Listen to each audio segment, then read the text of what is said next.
Syria में civil war का नया मोर्चा खुल रहा है। इजराइल अपनी हिफाजत के लिए सीरिया में आगे बढ़कर कई हिस्सों को अपने कब्जे में लेने की तैयारी कर रहा है। लेकिन सवाल है कि क्या अमेरिका इजराइल के इस प्लान में अड़ंगा डालने वाला है? देखिए रिपोर्ट।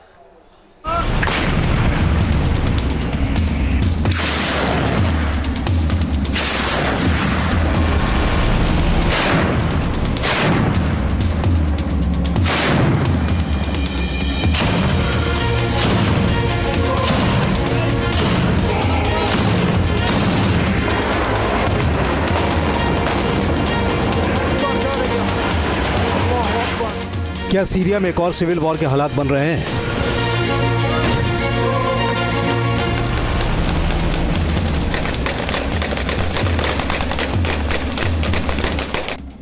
क्या सीरिया में इजराइल और अभी कब्जे की तैयारी में है?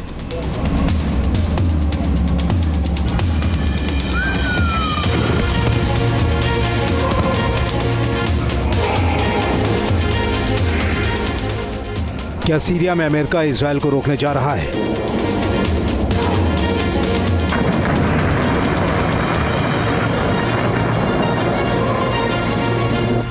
ये 3 अलग अलग सवाल हैं, लेकिन इसका जवाब सिर्फ एक फैसले पर टिका है। वो फैसला क्या है, इसके बारे में बताएंगे।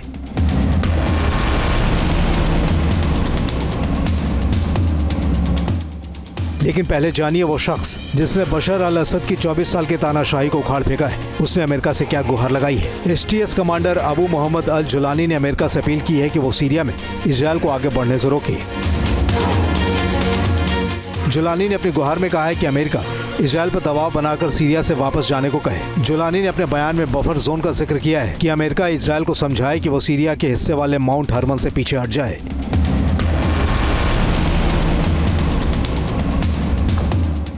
सीरिया में असद की सत्ता जाने के बाद इजराइल ने गोलन हाइट्स के पास एक सीरियाई चौकी को कब्जे में लेते हुए माउंट हरमन के ऊपर अपने सैनिक तैनात कर दिए थे।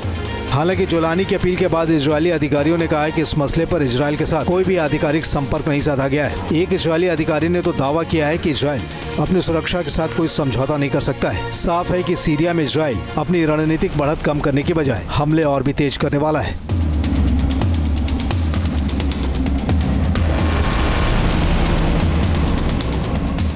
सीरिया की राजधानी दमिश्क के नए गवर्नर माहिर मारवान ने भी इजराइल से शांति समझौते की अपील की थी। हालांकि इस बीच माना जा रहा है कि अमेरिका सीरिया की नई सरकार को मान्यता देने पर तेजी से मंथन कर रहा है। सूत्रों के हवाले से मिल रही खबर के मुताबिक डोनाल्ड ट्रंप की शपथ से पहले बाइडेन सरकार सीरिया की नई सरकार को मान्यता दे सकती है। इस सरकार को विद्रोही गुट STS का समर्थन हासिल है।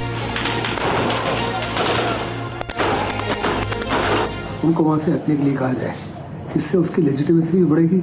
और दूसरा, मिडिल ईस्ट में जितनी भी कंट्रीज हैं, चाहे वो सऊदी अरेबिया है या इजिप्ट है या जॉर्डन है, चाहे UAE है, जिन्होंने अब्राहम अकॉर्ड भी साइन किया है इसराइल के साथ, वास्तव में सारे के सारे चाहते हैं कि इसराइल जो है उस इलाके से पीछे हटे, क्योंकि ये हर प्रकार की ट्रीटी का उल्लंघन होगा। लेकिन जहाँ तक इसराइल की मंशा है, वो तो बड़े पैमाने में अपनी सेटलमेंट्स को और इंक्रीज करना चाहते हैं और उस इलाके को परमानेंटली इसराइल का हिस्सा बनाना चाहते हैं। अमेरिका ही वो मुल्क है जिसने जुलानी के सिर पर $10 मिलियन का इनाम रखा था। जुलानी का अल-कायदा से रिश्ता जगजाहिर है। दरअसल STS कमांडर जुलानी की दोहरी जुबान की वजह से इजराइल को भरोसा नहीं हो रहा है। जुलानी ने पिछले महीने कहा था कि सीरिया के बाद अब यरूशलेम इंतजार कर रहा है। इजराइल सीरिया में बफर जोन से आगे बढ़कर अपने कब्जे के दायरे को लगातार बढ़ा रहा है। इजराइल ने ऑपरेशन हेवी रोड्स के जरिए अपने सैनिकों को सीरिया के अंदर तक जमीन पर उतार दिया है।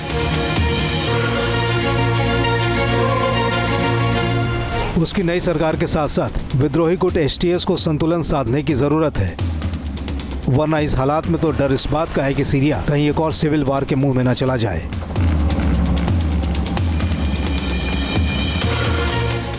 Team news nation. News nation अब व्हाट्सएप पर खबरों की ताजा अपडेट के लिए न्यूज़ नेशन के इस QR कोड को स्कैन करें।